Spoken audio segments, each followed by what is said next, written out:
And with that, I think we'll begin open session. I'd like to invite Maya Jussel up from Hicks Canyon to lead us in the Pledge of Allegiance.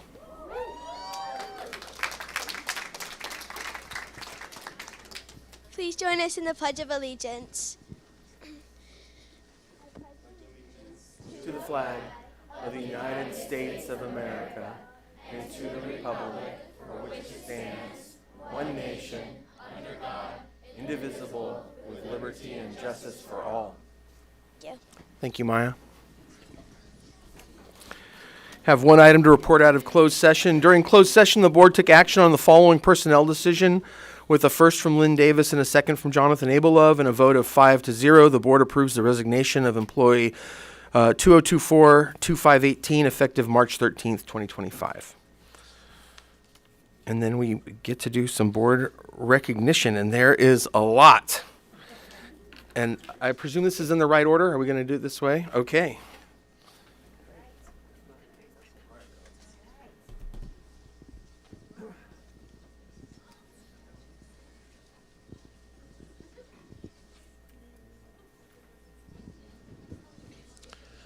May I have Ringo Bossenmeyer come forward, please?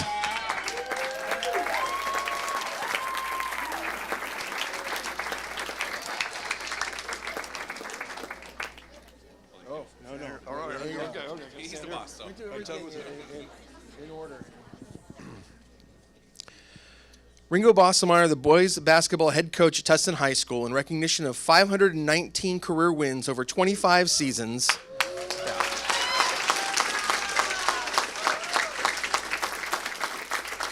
Mr. Bossenmeyer's led the Tillers to CIF championship in 2013 and won 5 league championships, making it to the playoffs 23 out of his 25 seasons.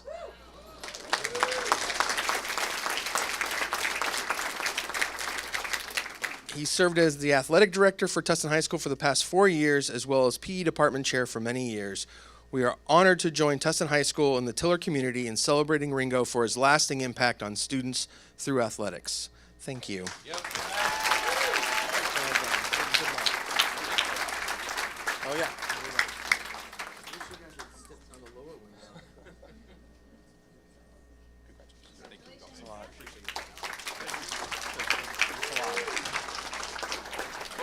Oh my gosh. And now, boy, it's a great day for Tustin High School. If oh, you got them both? Okay. Mr. Ed Hernandez and Christian Kerr.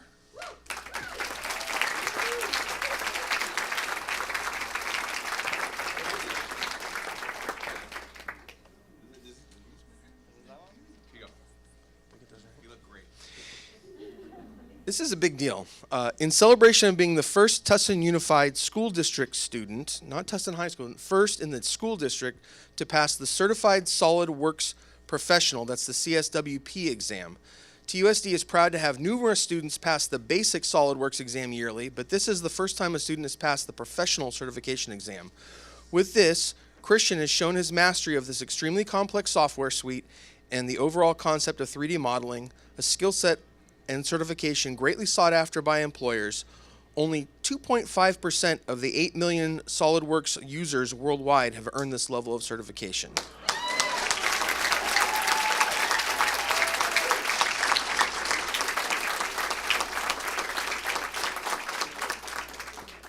Christian is a part of the T-Tech engineering program led by our own Ed Hernandez, and we are excited to celebrate Christian and Ed on this incredible accomplishment. Congratulations, gentlemen. Let's get a picture.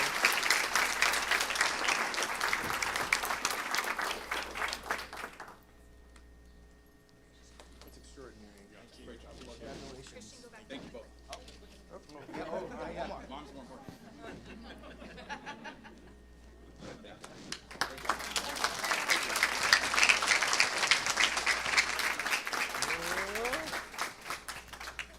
Oh boy, okay. This is what. Okay. May I have the Ladera Elementary boys volleyball team and coaches come forward, please?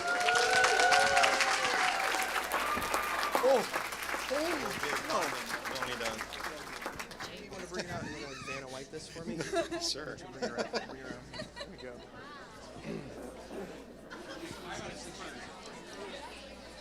righty. Who's going to go ahead and not drop this? Oh, it's heavy.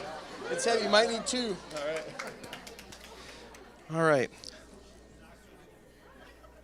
Led by Jay Warren and is it Nida? Nida Beg, in recognition of their first place win in the one of the most hotly contested tournaments in Tustin Unified, the elementary volleyball tournament, the 2025 Boys Elementary Volleyball Championship, Ladera Leopards. We celebrate these students and their coaches for their fantastic display of athleticism, sportsmanship, teamwork, and determination both on and off the court this season. Congratulations, gentlemen.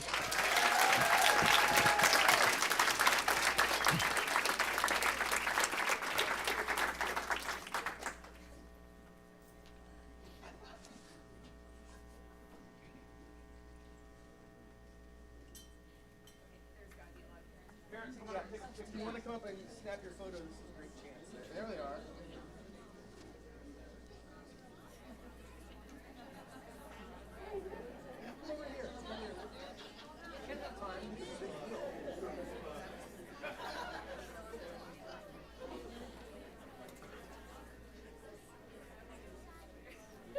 Yeah, there we are.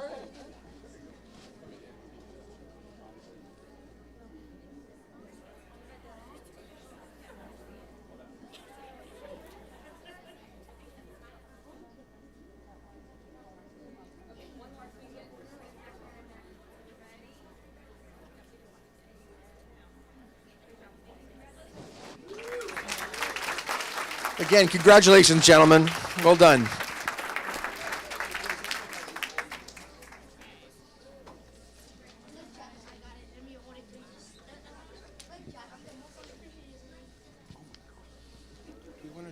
Which one is this?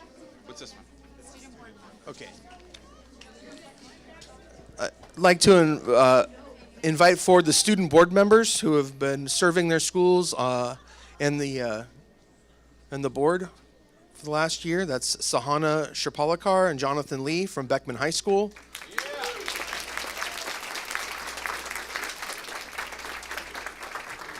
Morgan Park and Elle Dowdy for Foothill High School.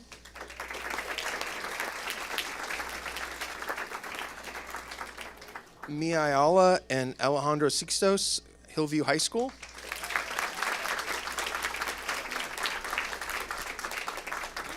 Melanie Villalobos and Catcher Welsh, Legacy Magnet Academy.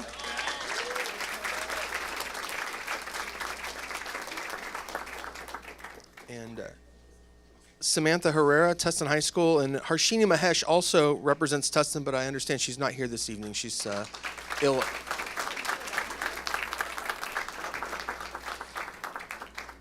In appreciation of their hard work and valuable contributions while serving as student representatives to the Tustin Unified School District Board of Education during the 24-25 school year, in addition to attending board meetings and relaying information, they shared reports on school activities, programs, and accomplishments, celebrating the students, staffs, and programs on their own campuses as well as those across the district.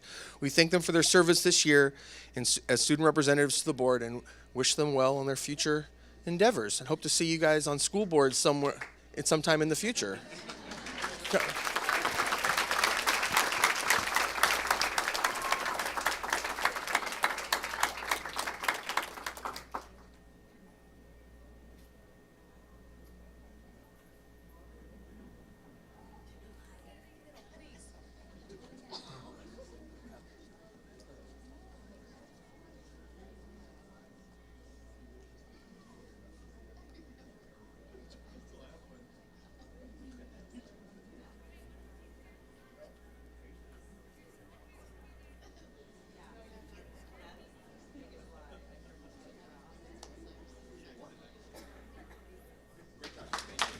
Thanks again.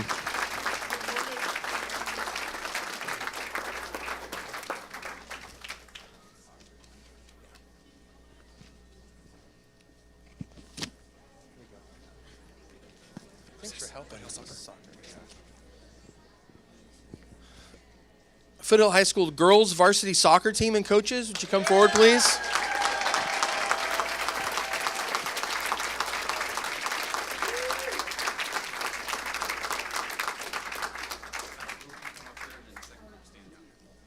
You got the flag.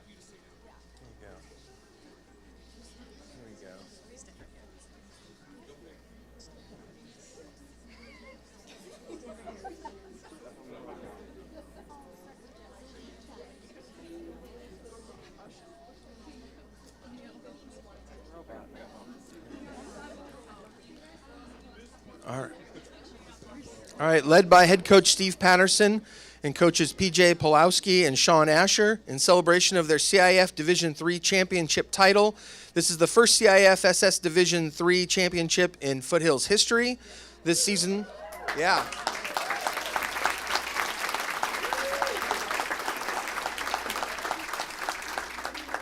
This season also saw several additional highlights for the team, including head coach Steve Patterson being named All-County Coach of the Year by the Orange County Register.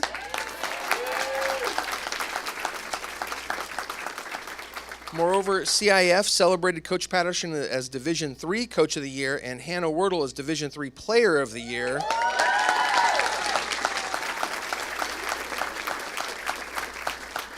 And as well as a member of the All-CIF team, along with teammates Vanessa Paredes, Arlene Vite, and Melanie Salazar.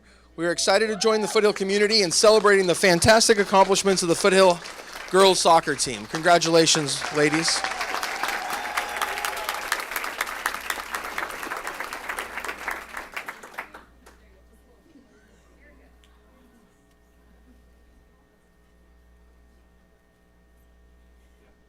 Parents, soccer parents, come on up. And crowd administrators.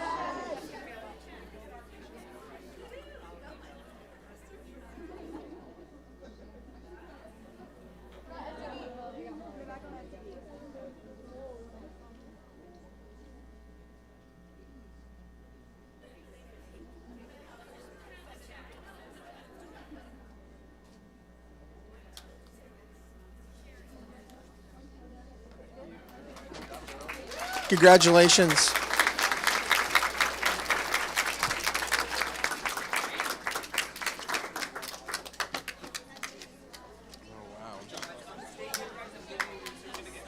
Stay right outside of giving you your Thanks, Troy. There's more. Yeah, this is what's this one? Oh, yeah.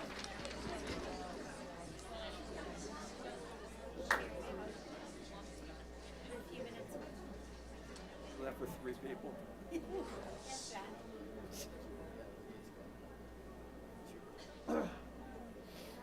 I knew we should have done that after the financial report.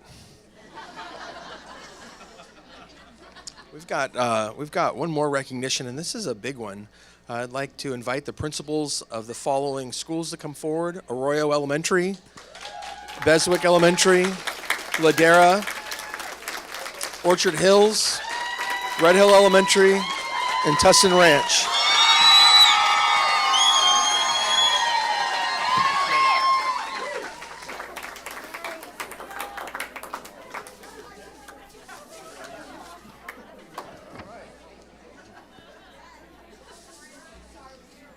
So this is in celebration of their recognition as California Distinguished Schools. These outstanding schools are part of a select group of only 44 recognized in Orange County by the State of California and State Superintendent of Public Schools, Tony Thurman. In total, 336 middle and high schools across the state were celebrated for their success in closing the achievement gap and delivering exceptional student performance. We are honored to celebrate the outstanding teachers, staff, administrators, and students at Arroyo, Beswick, Ladera, Orchard Hills, Red Hill, and Tustin Ranch for this prestigious recognition.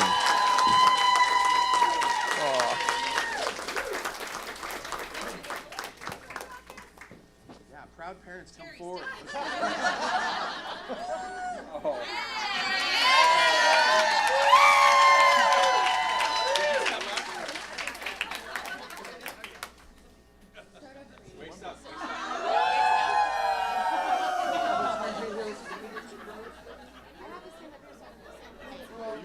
Two rows, you said. 2 rows, 1 row? Yeah, come on, let's get a little tighter. Oh, Oh, there you go. Okay. I like it. Oh, knees up. Okay, great.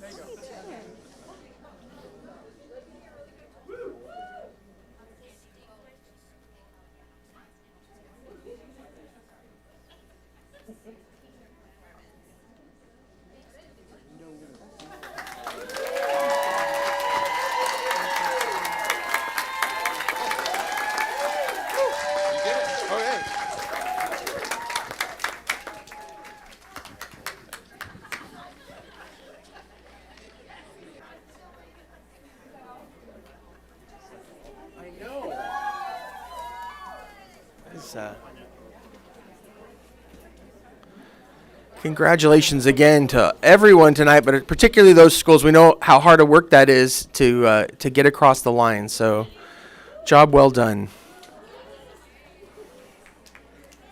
No, you guys want to stay for the? We're going to report out about the bonds. It's super exciting. They're going to go home and watch it online. Yeah. Oh.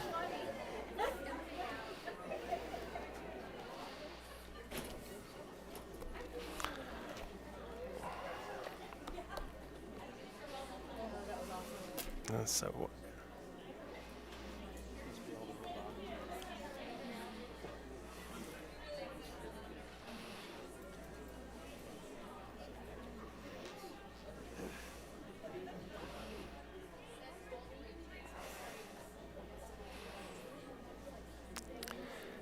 It's a joy to celebrate across so many different aspects: athletics, academics, leadership.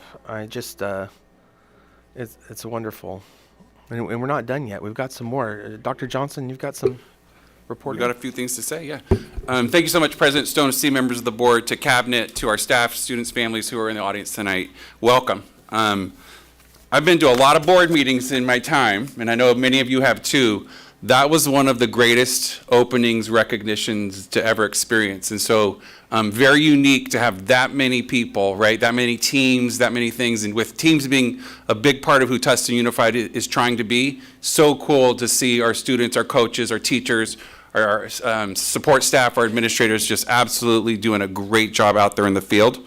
And so starts with great vibes. And then I just want to also just reiterate, California Distinguished School is one of the hardest awards for a school to earn, and to have 6 in Tustin Unified again this year, that brings us to a total of 15 over the last 3 years.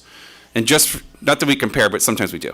The 6 elementary schools this year, we had the greatest percentage of schools earn the California Distinguished School in Orange County.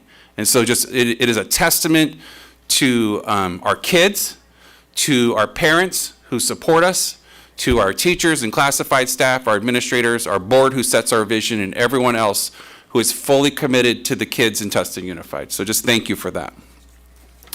To start off, you get to see more, and I won't steal all of her thunder, but I do want one highlight. But Megan Lund, who leads our STEM and robotics programs, she'll be doing our Bright Spot tonight with Dr. Litfin, and you can see we actually have, I don't even know what you call it. Is it what is it, a track, a court? A field. Yeah, I got to get better. But I think, how cool is this?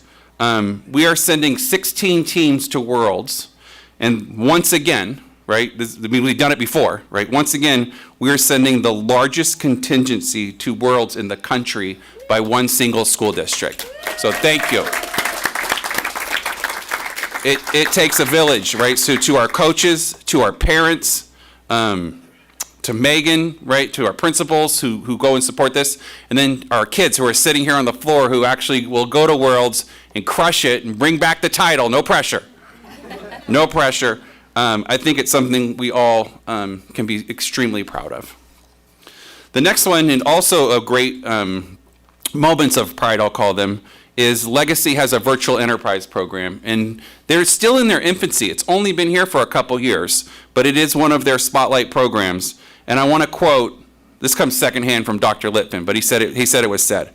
But the announcer in New York where they competed said, "What do you do when the floor is dirty? You sweep it, just like Tustin did." Because they took first, second, and third in the human resource competition in New York as a national competition. They took first in marketing, and they took second and third in finance. And when you think about what this means for our kids who are getting this level of experiences, it makes them better in their college interviews, it makes them better on their college applications, it makes them better as employees, right? These are life experiences these kids will absolutely never forget. Giant thank you to our Legacy staff, but especially to Jordan Moe, who leads that program up at Legacy. Yep. And then Tustin Unified has about 1,500 classified employees. And every year, every single one of our schools, the district office, they get to nominate and bring forward a candidate who exemplifies what it means to be a great employee in Tustin Unified. And once those 30 employees come forward, there's another process, and we pick one who gets to be Tustin Unified's Classified Employee of the Year. And what I want to thank is this picture that you see on the screen. This is not even half of the people that were in the room that day. But we have a number of special employees, but Ann Palazzo works in our visually impaired program and services our kids who have those needs. And she is absolutely delightful, and you can see her in the center. But she's a Loma Vista employee and serves our kids at the highest levels. And one of the cool things you'll hear about all of our employees of the year is that they do their job, and then they go above and beyond to make sure, right, that kids' needs are taken care of. So just congratulations to Ann. She now moves forward for the county competition. And then I want to spend a minute on this, and really, my words won't do justice, but to Dr. Villegas and Dr. Matos, who lead our Ed Services programs. I've watched them do great work for the several years that I've been here, but I think March 24th was an example of a day that was well planned, well executed for all of our teachers and classified staff. But elementary hosted several different breakout sessions by grade level. I had a chance to sit in a couple of them, and many of them were led by our TOSAs. And so this was teachers, and they did such a great job. And you know you did a good job when the very next week teachers are implementing the things that you showed them like 3 days ago. And so to Dr. Villegas and your entire team that leads elementary, wonderful job. And then at the high school, in the middle school level, all of them were brought together at Beckman High School for a day of professional development. And there were over 90 sessions planned that day, and each of our teachers attended 5 sessions. And so to Dr. Matos, to her coordinators, Ali Del Castillo and Judy Park, to all of our TOSAs, it was awesome. And both of them did a really good job at getting prizes. And so there were literally thousands of dollars of raffle prizes that went out to our staff. And so when you think of high-level training for your people, these two model it. And just, I want to thank you both for hitting a home run that day. And then, you know, in November, this community voted yes on Measure J at almost 2/3 rate. And one of the things that we promised was we were going to bring safety or elevate safety at all 28 of Tustin Unified campuses. And I want to thank Dr. Litvin and Mr. Solons and all the work that they're doing in the background. David Smith, too. But this is Orchard Hills, and this is UT, and those are the new front doorbell systems that the front door of our schools are going to be locked once the school day starts. And then you ring in on a video camera to get brought into school. It's just one more layer of protection for our schools. But it's already up at all of our middle schools. And Dr. Litvin will continue to work and get it as many schools as quickly as possible. But thank you to the community for voting yes. Thank you to our team for putting it in place. But the things that we promised we're already delivering on. And then the last one is last week we had the honor, and we have like tons of great partners in Tustin Unified. And one of them is TACFA. And Mr. Abel, you may say something in your comments tonight. But that group photo that you see, that is the group of adults that gives of their time to ensure that our students have a platform to share their art. And so this was a night hosted for the arts, and we saw all kinds of different things. And then there were lots of pieces that just blew me away. But this one, I thought I was looking at a photography, right, a photograph, and it actually was a drawing by an Orchard Hills student, and it just stood out like unreal. The vivid colors, so great.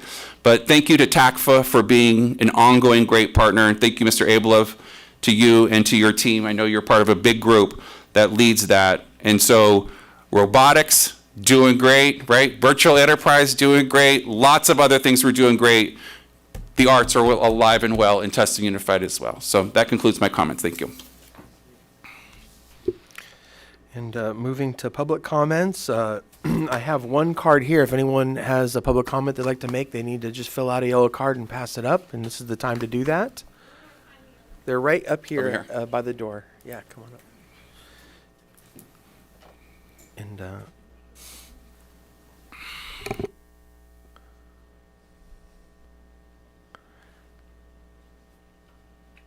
I think while you're filling those out, I'm going to go ahead and call up our first speaker. It's our very own Tim O'Donohue from Hillview High School.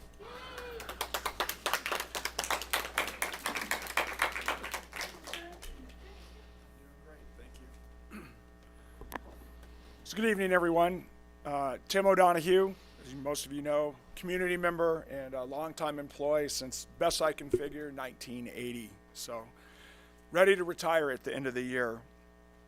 You know, when people normally come up in public and we're seeing public servants, it's not to compliment. Sometimes it's to complain, but it's different tonight. I'm here to compliment and to say thank you to all of you here.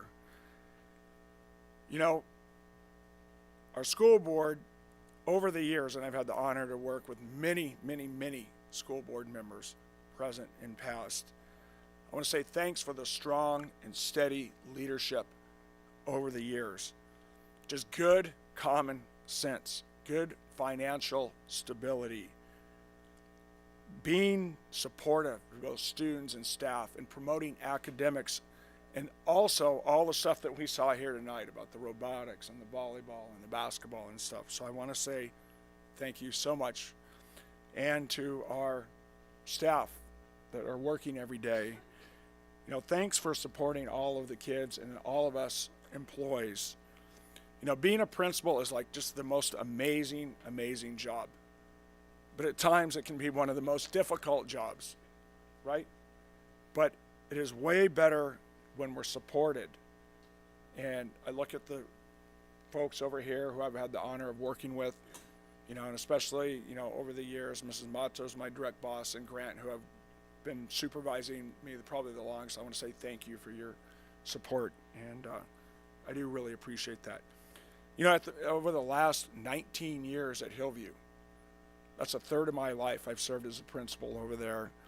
I want to say thank you for really understanding about how we are the alternative school and what it means to be supportive.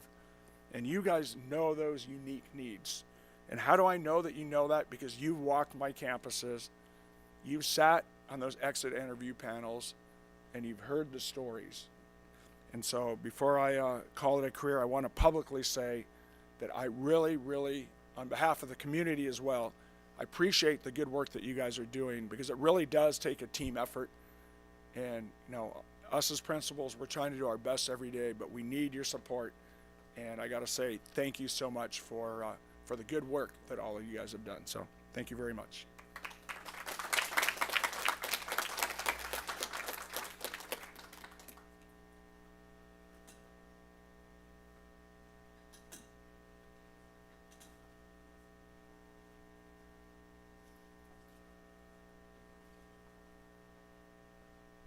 Maria Sandoval. Go ahead and step up to the microphone. You'll have 3 minutes.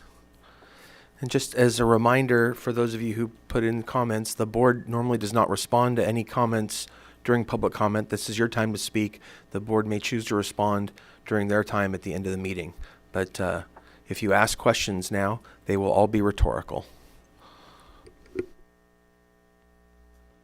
My name is Maria Sandoval, like you heard. I have two kids, both from the Tustin Unified District. They attend Heidemann. My daughter is about to graduate, and she was wonderfully accepted to Legacy. I come here to plead my case to see if you guys are able to help me with transportation.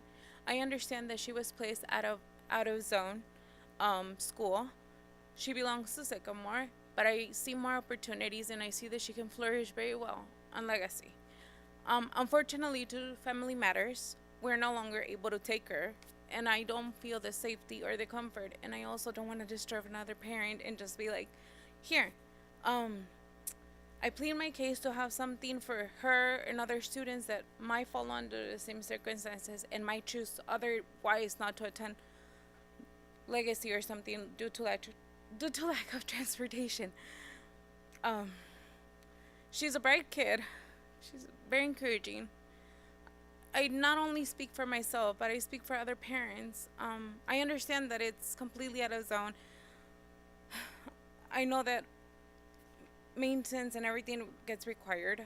I do plead my case, and I understand that any of my answers won't be answered until the end. The only thing that I can say is that I work for the district in the nutrition services area. If I could, I would drop her off myself, but I unfortunately can't. And I see that somebody mentioned to me, you can just carpool. That is true. I can just ask for a carpool. But it comes with an inconvenience that not everybody is available at all times. Not everybody falls onto the thing that, oh yeah, you can pick her up, but not everybody's so understanding if you're 5 minutes late due to traffic because of your job is like further away, or just having to go through. I want a permanent solution for her to be able to get in the bus, be dropped off with no reroutes, no anything in the middle, just you're onto the bus, go to school, and come home. Thank you so much for hearing me. Thank you.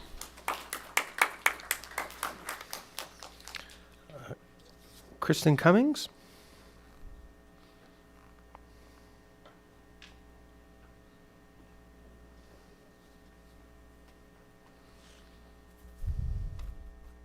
Do I just start? Okay. Hi, my name is Kristen, and I'm a parent of 3 students in TUSD, ages 5, 6, and 8. And the reason why I'm here tonight is to address concerns regarding Tustin School's implementation of PBIS, which is Positive Behavior Interventions and Supports. The reason why I feel I'm qualified to speak on this topic is because I'm very well versed in this content. I have my master's in education with a concentration in special education and applied behavior analysis, most known as ABA. In my master's program, a whole semester and individual course was dedicated to PBIS because of its importance. Sorry, I'm nervous. Not only that, I've been practicing in the field of ABA for 17 years. So I'm not just a parent complaining about a topic that I'm not familiar with. People may think, what does special education or ABA have to do with PBIS? School-wide PBIS is an example of applied behavior analysis and was implemented on a scale of social importance. PBIS is an intervention and strategy that was first created for children with special needs, specifically autism. And then it was discovered that it was effective among all children, not just children with disabilities. For those who do not know, PBIS is an evidence-based framework for supporting students' behavioral, academic, social, emotional, and mental health. When implemented correctly, which I really want to stress the correctly, PBIS improves social emotional competence, academic success in the school climate, which is why TUSD decided to implement this into the schools. PBIS does not just mean to positively reinforce. With PBIS, students are rewarded for being respectful, responsible, building relationships. They are rewarded for things like Caught in the Act cards, which can be redeemed for prizes, extra recess, incentives at a student store. All this is great, but from what I've personally experienced at my children's schools and have heard from other parents in TUSD schools, PBIS is not actually being implemented correctly due to the lack of training. Do you know why did you know that PBIS reinforcement is earned by a student? It cannot be taken away for any reason. This does not mean that a child cannot be given consequences when a school is using a PBIS system. But according to pbis.org, which is quoted on a lot of the school's websites, rewards follow a PBIS framework by only positively recognizing students and not only taking points away from what has been awarded. This drastically differs from the old school and traditional approach of PBIS. So the old school was more about like a reactive approach to behavior, and now PBIS is more proactive. How can we do better? How can we prevent the behavior from happening in the first place? From what I have observed, and when I say schools are not implementing PBIS correctly, is that they're either unfamiliar with the whole PBIS framework or possibly even disagree with the structure of PBIS and are tweaking and implementing bits and pieces of what they see fit. That is not what PBIS stands for. The general consensus appears that staff think that PBIS just means that students follow rules and are positively reinforced. And this is 100% against the rules in the foundation of PBIS. So, yeah. Can I like wrap up a sentence? Oh, okay. So instead of putting blame on a specific teacher or principal, I just want to say that like this is completely against what TUS stands for. Like if you're going to implement this as like a school district and into the schools, it officially needs to be taught and implemented correctly. Thank you. Thank you. I think on a related note, Richard Cummings.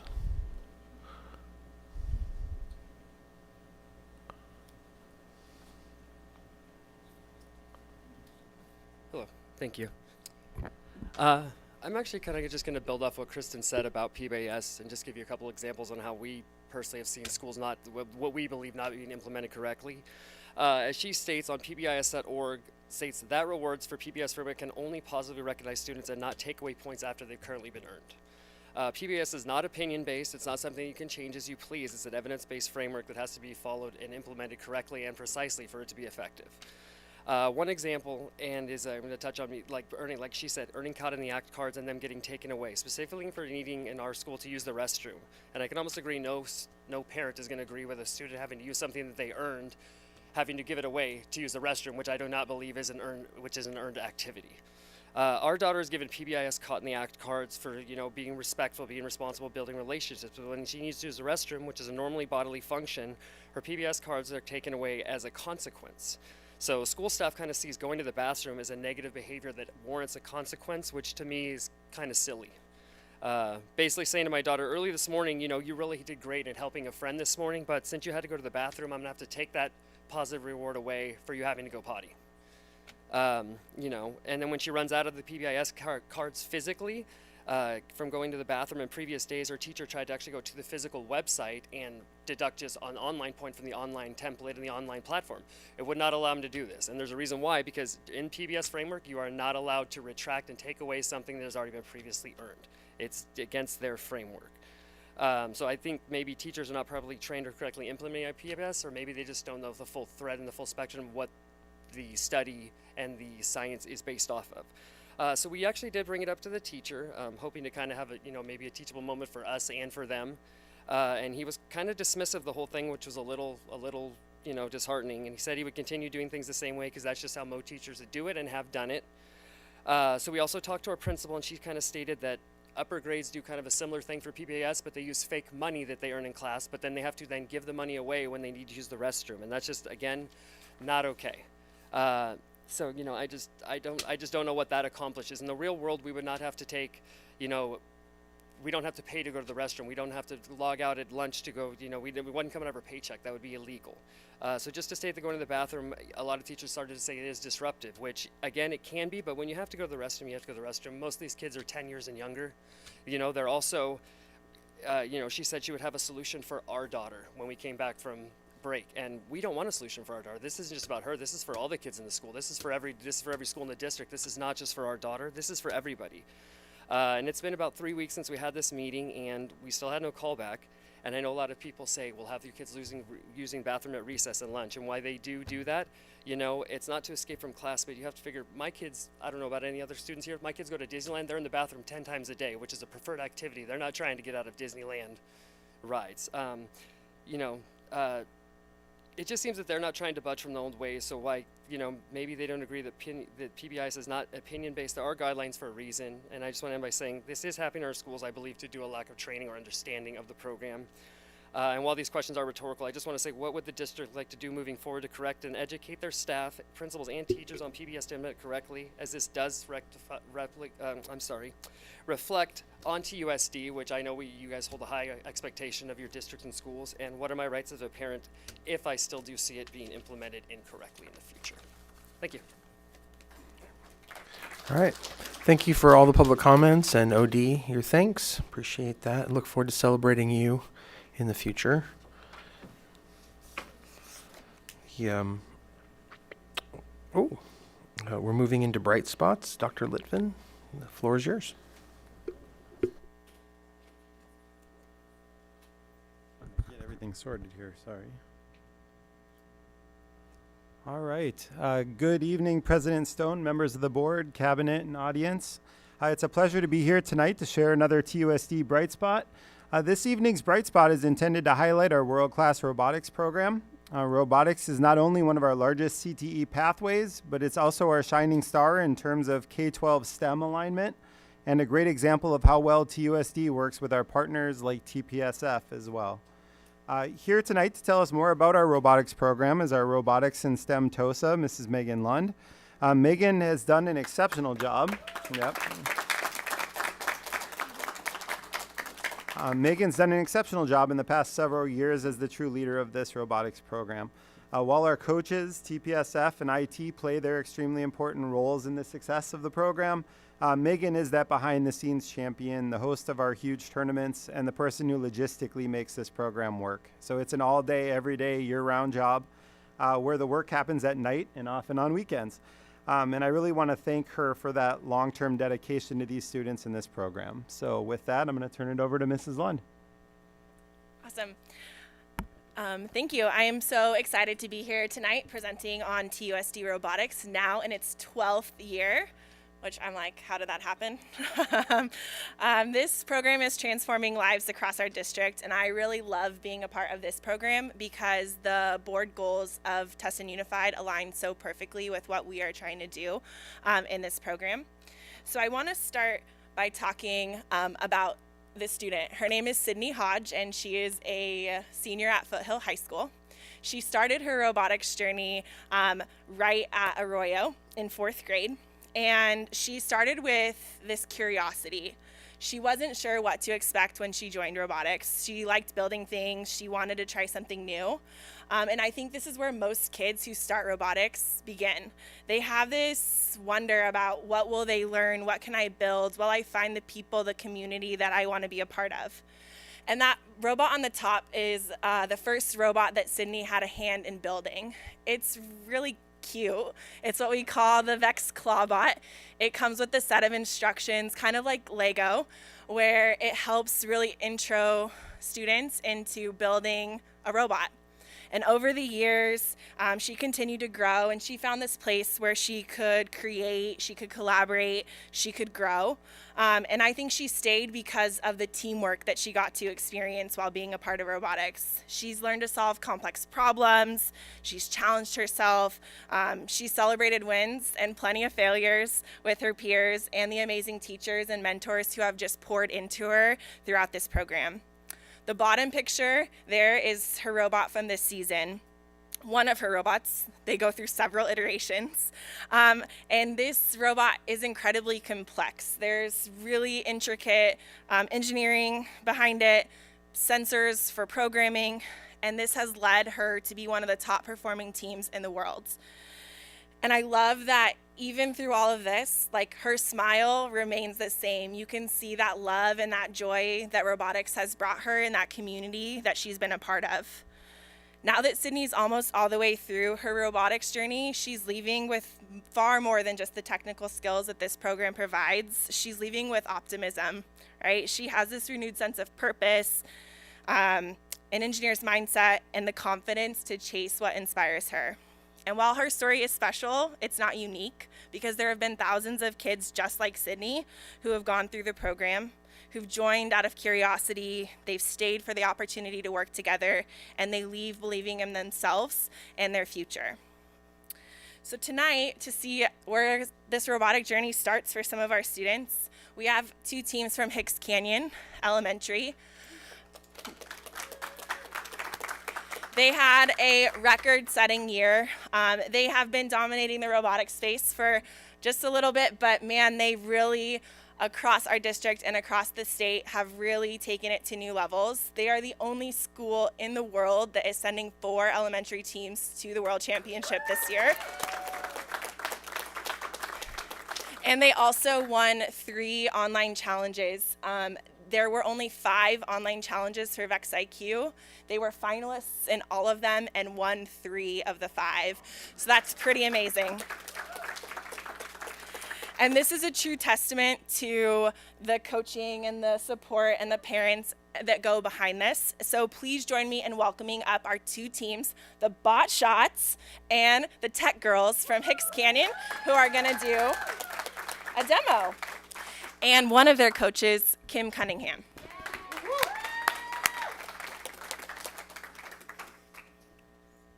Okay, so this year's game is called Rapid Relay. And we are gonna see a demo of these students in what we call a teamwork match.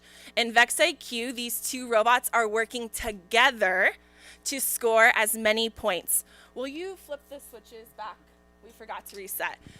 So in this game, Rapid Relay, they are going to be passing balls to each other, flipping switches, and scoring the balls into the goal. All right, each match is 1 minute long. So drivers, oh yeah. Drivers, are you ready? Wait, they're gonna set it. Robots, are you ready? Okay.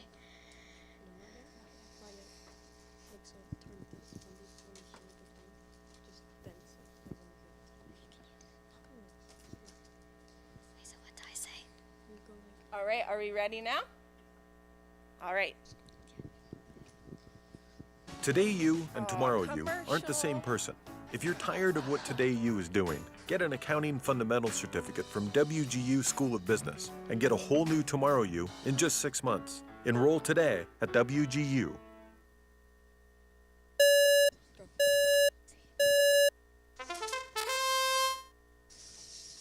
So it looks like both teams started with an extender arm for more efficiency. Both teams pass.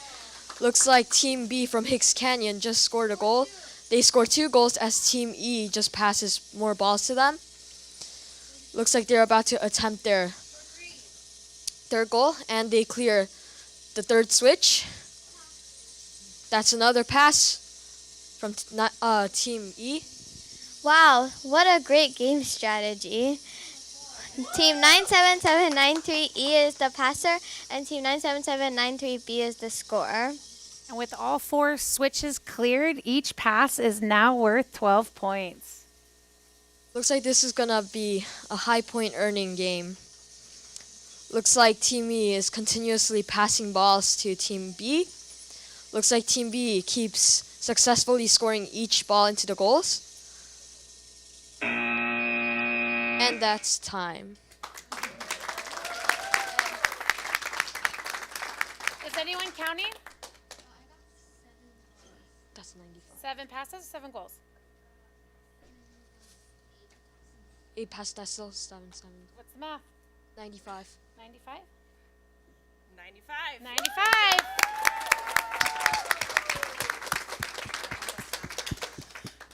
Thank you, Hicks Canyon.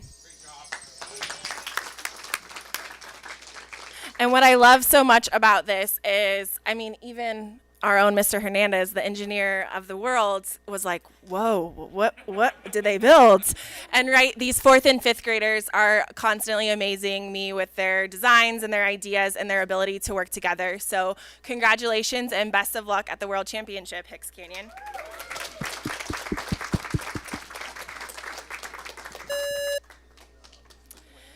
In our district, we also have VEX V5RC, which is what our middle school and high school students are doing. In this video, you are going to see Beckman High School completing a 60-second autonomous programming skills run. This was at the state championship, and it is working completely off of a code, no driver interference at all. You're going to see this robot moving around the field with elite technical precision.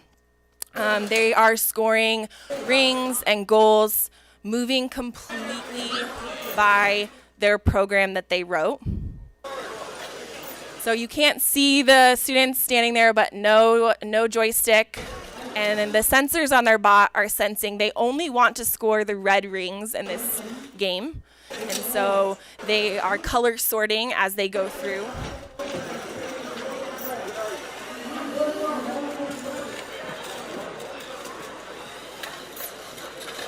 And this is hours and hours and hours and hours and hours of tuning their code.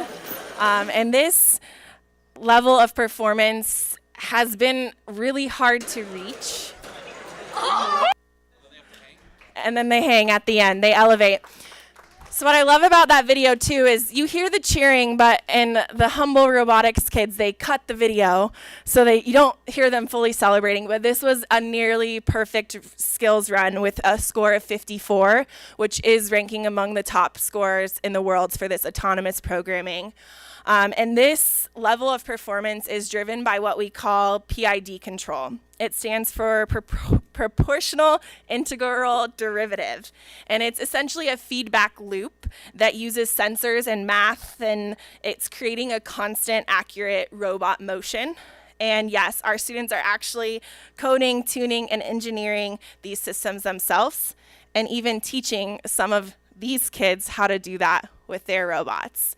So it's pretty amazing that these students are not just learning, they're teaching, because mentorship is such a cornerstone of this program and extends far beyond their own teams. High school students are mentoring middle schoolers are working with the elementary teams.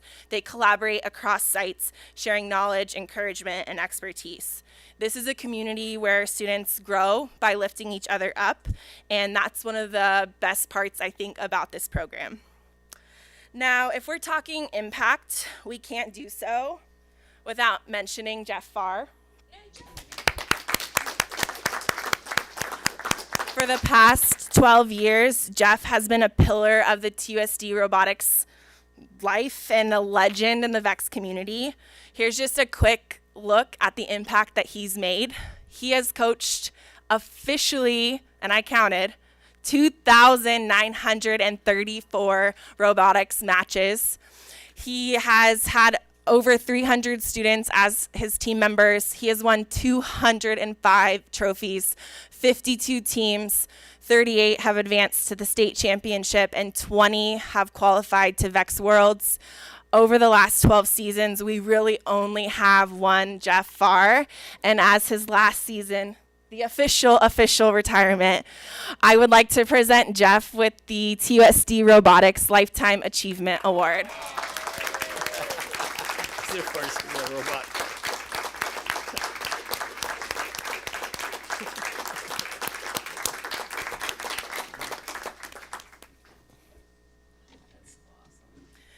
Looking out a little bit as we zoom out on our scope, this year in our 12th season, we impacted 650 students this year on our 106 district teams.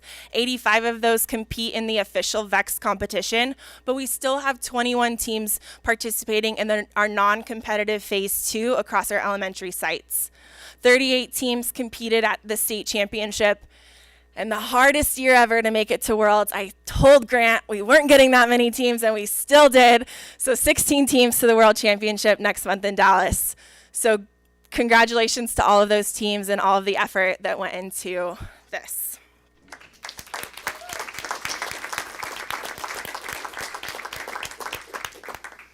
I think what makes this program so valuable and so important is that it's aligned directly with career technical education in the district. Robotics isn't just a club, it is a pathway, and our students are so lucky to have these opportunities, and especially the facilities that make their ideas come to life. So I wanted to provide a quick update on 2 of our spaces. First, the Columbus Tustin STEM Lab is set to be worked on this summer. The entire staff and campus is incredibly excited to update their STEM lab and optimize their collaborative space and robotics area. So there's the rendering for that space. And Tustin High School's T-Tech Lab, the construction is underway and set to be finished this summer. You can see some progress photo updates and a rendering done by Mr. Hernandez.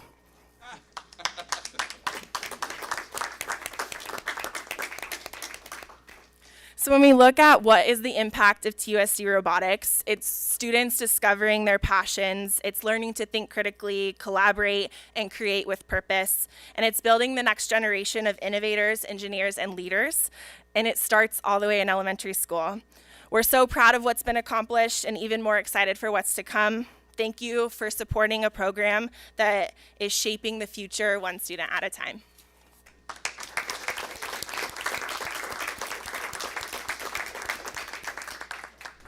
That was super impressive. Thank you so much. Can I say something? I want to say. That we both would. Oh, you have something else? No, I forgot to ask a question.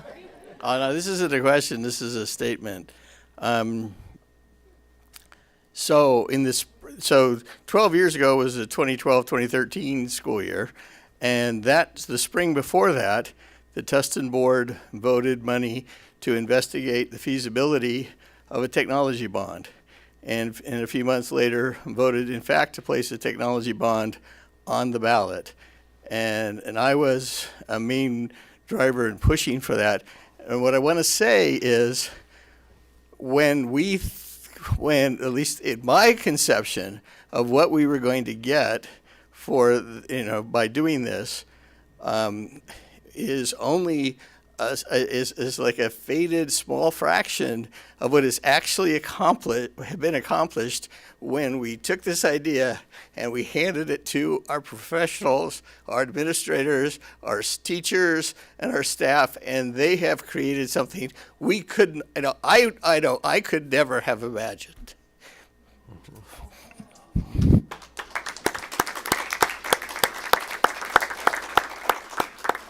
Mine's a little more personal. I wanted to personally thank Mr. Farr, who was a teacher of my son.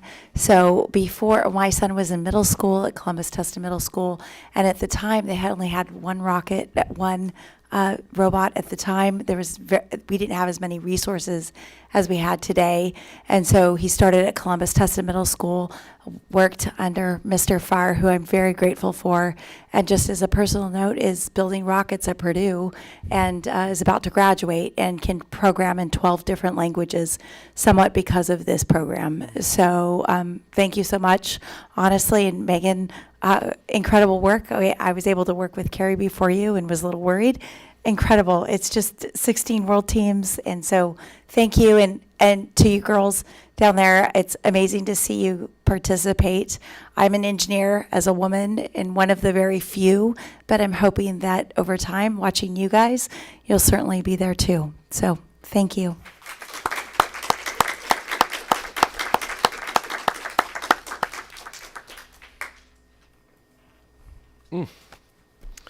Okay, we're moving into number 6, discussion and action items. And the first up is resolution number 4/10/25, celebration of Tustin Unified School District staff appreciation. Do I have a motion? Please. So moved. Second. Would you care to read the motion? Yeah, I'd like to read the motion. The Tustin Unified School District proudly employs more than 2,500 dedicated individuals across certificated, classified, confidential, and management positions, both full-time and part-time. Each of our employees contributes their time, talent, and unwavering commitment to delivering high-quality programs, we just saw, and services that meet the unique needs and aspirations of every student we serve. As a board, we are proud to recognize and celebrate the incredible efforts of our entire team by adopting this resolution in honor of Staff Appreciation Week, which is May 12th to 16th, 2025. Very good. Any comments before we vote?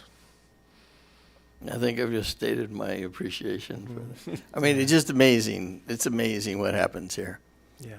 There's no other word for it. I think tonight we celebrated just a small fraction of those educators and staff that make this place truly special. And I think we could probably do that every meeting or an hour every meeting and still not get around to every person who makes a meaningful difference in the lives of our students and makes their experience richer and their education better for it. And Ed, I'm appreciative of you for sticking around so you can hear us sing your praises. And also, I don't want to give anyone any ideas. Not everyone that sets fire to their lab gets a new lab. And, He did not set fire to his he did not set fire. For the record, he did not set fire to the lab. And we're delighted to see you up and running at full capacity as soon as we get that signed off on here in the very near future. So thank you very much and everyone tonight. And so with that, I'll call a vote. All in favor of that resolution? Aye. Any opposed? No Grinches. It's 5-0. B, memorandum of understanding between the Tustin Educators Association and the Tustin Unified School District regarding induction. Do I Mr. have... President, I would like to move that we approve the MOU between the Tustin Educators Association and the Tustin Unified School District for TUSD to provide reimbursement to cover half of the cost for induction, not to exceed $1,800 per year per impacted teacher. And this will be apply to TUSD induction candidates that were TUSD employees and enrolled in the program during the 24-25 school year. Thank you, Mr. Davis. Is there a second? I'll second. Any discussion? All in favor? Aye. Any opposed? None. Motion carries 5-0. And on to the consent calendar. Do I have a motion to accept the consent calendar as drafted? I move to accept the consent calendar as drafted. Do I have a second? I'll second that. Thank you. All in favor? Aye. None opposed. Motion passes. Let's see. Pupil personnel. Item A, SN 2024-25-13. Do I have a motion? So moved. I'll second. Thank you. All in favor? Aye. Aye. Motion carries. And we come to board members' comments. Who wants to go first? I'll go first. Thanks, Kathy. So here's my monthly update about what I've been up to. It's another busy month. I've been assigned to committees that I'm serving on, and we had the first nutrition and wellness committee meeting, and it has been dormant kind of since COVID. So there was a lot to cover, and we have a lot of new staff and a lot of great plans. I think it's going to be obviously really focused on the nutrition of the kids, healthy snacks. But it was awesome because there was parent involvement, and they were there, and they seemed to be deeply committed to just having good nutrition services for our kiddos. So I'm excited about what's to come with that group. I also sat in with another board member on the GATE community, on the GATE committee, and I used to be a parent, and it was fun to be kind of on the other side when I was, and to see how far that committee has come and the programming that's available for these really special, interesting kids that really need a lot of challenge. And so they're well on their way. I was more of an observer, but it was I'm thrilled to be a part of that as well. I got to visit the Sycamore Academy, and it has a dual immersion program, as probably everyone here knows, except I didn't know. And I know it now, and it is absolutely magical. That I went just to the elementary school side of things, and they have some amazing teams there that are doing such great work with our kids. In my attempt to speak Spanish to the kids, they would turn around and speak English right back to me. So I learned that they're learning in two languages the whole time, and it's really fascinating to me to see how much these kids are growing and learning at that school. So that was an amazing tour. In addition to Beckman, which was, I had a tour there, and when you mentioned the career and technical education, they have so many pathways at that school. It was, even for their medical, the medical program has an actual table with sort of the outline like you see in a dead body or something in a crime scene, but you could actually do surgery on this body. It's amazing. It was fascinating, and great things are happening there as well. I also want to give a shout out to the staff. There was a federal program monitoring, which requires extensive work that our staff really worked hard on in terms of having to deliver over 500 items. Imagine just like gathering all that and the amount of time and headache it probably was. But Dr. Yang and Amy Davis, I wanted to give a shout out to, because they really worked hard, and these are folks that work behind the scenes and don't really get the acknowledgement that they deserve. So I know that wasn't easy, and the findings were incredible. So they did a real nice job. And I think that's about it. Thank you. Thank you. I was sitting here before thinking, what did I do? And now I got a list, 7 things, 8 things. Been going on quite a few site visits, and in reading the resolution that the board passed in honor of Staff Appreciation Week, it brought right back to me. I'm going to read this again, part of it. Each of our employees contributes their time, talent, and unwavering commitment to delivering high-quality programs and services that meet the unique needs and aspirations of every student we serve. We are seeing that every time we walk onto a campus, every time we walk into a classroom. It just blows me away. I'm seeing students in kindergarten who are solving math equations and language arts work that I don't remember doing until I was maybe in 4th or 5th grade. So I'm walking out of elementary schools feeling completely inadequate in my education. And then in middle school, just way beyond. The things that are going on in our schools, I wish everybody could go into the schools and see what's happening, because public education gets a bad rap, and it's not us. It's just not us. That's what I could tell. That's all I can say. We just do things differently because we do them better than anybody else. Our folks do it better than anybody else. I was at the CTE wrap-up meeting. That's a tremendous program. I know we've had a presentation here several months ago. We have probably 200 interns, maybe more for this summer. The opportunity for students to be able to go and work in a business and shadow and actually do work to enhance what they're doing in school, but also help them make career decisions by actually doing the work and deciding that's what they want to do, or maybe in a few cases that's not what I want to do. It's not how I pictured it or how it was explained to me. And these employers are saying that our high school kids are doing much better than some of the kids that are coming to them from college, which again is a testament to how well our team as a district is doing. One fun thing I want to mention is my wife and I went to the play Madagascar that was put on by Heritage Elementary. Wow, what a production.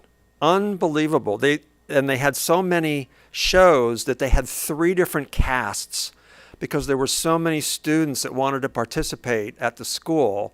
So each day was a different cast, and each cast had, 40 or 50 plus students. But the other amazing thing was the parents were so engaged with helping them, whether it was the artwork of the sets or helping them rehearse. And we were sitting behind the parents of, if you know the characters in the cast of Alex the lion, who's like the main character. And Mom was sitting there mouthing every single thing as their daughter was speaking. It was almost like an echo. So it was we could really tell right away that, this is Alex's parents. And talked to her at intermission, and she said, yeah, we practice quite a bit at home. So she probably could have been a stand-in if something had happened to her kid. It would have looked a little weird, but and the other 2 things are, as Dr. Johnson mentioned, the Tustin Area Council of Fine Arts, the Student Art Invitational this year just blew all of us away. They were on the TACFA board, and we had a lot of people from the community come to a reception before the awards program. And the art, that was just one piece of those 2 fish that you would have thought, there were so many like that you thought, I thought photography, and they were hand-drawn. Some of the charcoal work and the ceramics. We had over 350 entries for that Invitational. Over 20 different art teachers involved from all the middle schools and high schools. And all of the judges that were involved with the different medium were all professionals who are educated and work in those different areas: ceramics, photography, graphic arts, etc. And it was just an exceptional show. The participation was just overwhelming. And then finally attended the reception for all of the Teachers of the Year, a small reception that TPSF had. And what was nice about it was pretty much the teachers, some members of the TPSF board, and I know several of board members of us were there. And it was just a really good chance to sit down and talk to them one-on-one in a less noisy, boisterous environment than the Teacher of the Year dinner is going to be, which is 800 people just having a great time. And if you're not in education, don't judge those people by what happens that night, if you're there. And that's it. Or do think about getting involved in education, because these people like to have fun. I'll go next. And adding to the comments already made about the TACFA art, several of us also had the opportunity to go to Segersom Hall and listen to the Beckman String Orchestra, and man, was one of the most outstanding of the performances there that day. And there's just so many opportunities for people. We saw sports today, we saw robotics today. There's also there's also arts. I represent this board on the Coastline ROP board, and on Thursday we're voting to add 4 courses, 2 in climate science, and 2 in mental health careers, and basically diagnosing mental health challenges. So we have more opportunities coming all the time. When I visit, well, one of the things that maybe a lot of people aren't aware of, but each of our schools have professional learning communities that focus on making every grade level and every course more effective than it was the year before. And they're called PLCs. And teaching is no longer something that you do solo in your room and you have no backup. It's a team thing. It's a team effort these days, and it makes it better. And we are always challenging young people to do more than they did before. So, for example, on one visit, we stopped in the newcomers class. These are people who are new to the United States, and there was a boy from Ukraine who was already having conversations in English because he was challenged to do that, and he was put and given opportunities to do that. And it's just amazing some of the things that happen. So those are just a few of the things that I've experienced and had an opportunity to witness in the last month as a school board member. Okay. Yeah, so much has been said. We had, I want to say just a few more words about Tim O'Donohue, who came and thanked us tonight, but I think really the gratitude is ours for his service, 45 plus years by my count. When I first met Tim, I was the 6th outfielder and batting in the 13 hole of the minor C Cubs in the Tustin Western Little League, and then that fall I was played the position of tackling dummy for the undefeated city champion Packers, which then I only later learned the rest of my teammates all went on to play varsity football for Foothill, and I was the dummy that was in the academic decathlon.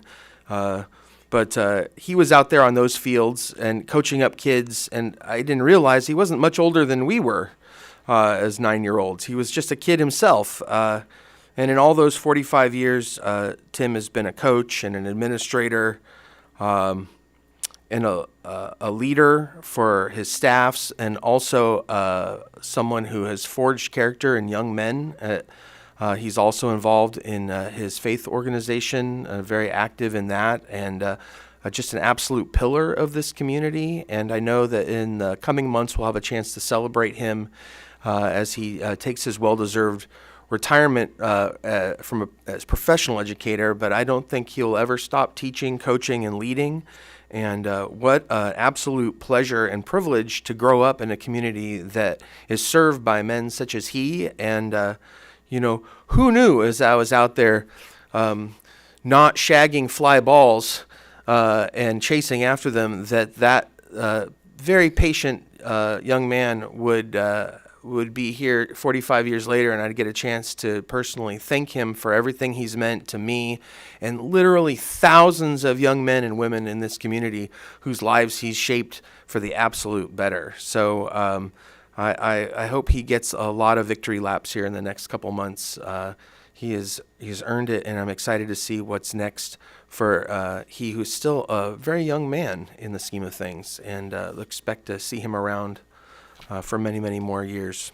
And with that, I'd like to close the meeting. Do I have a motion? I move to adjourn. have a I second? move to adjourn. Thank you. I'll second. Thank you. All in favor? Aye. Aye. We're adjourned.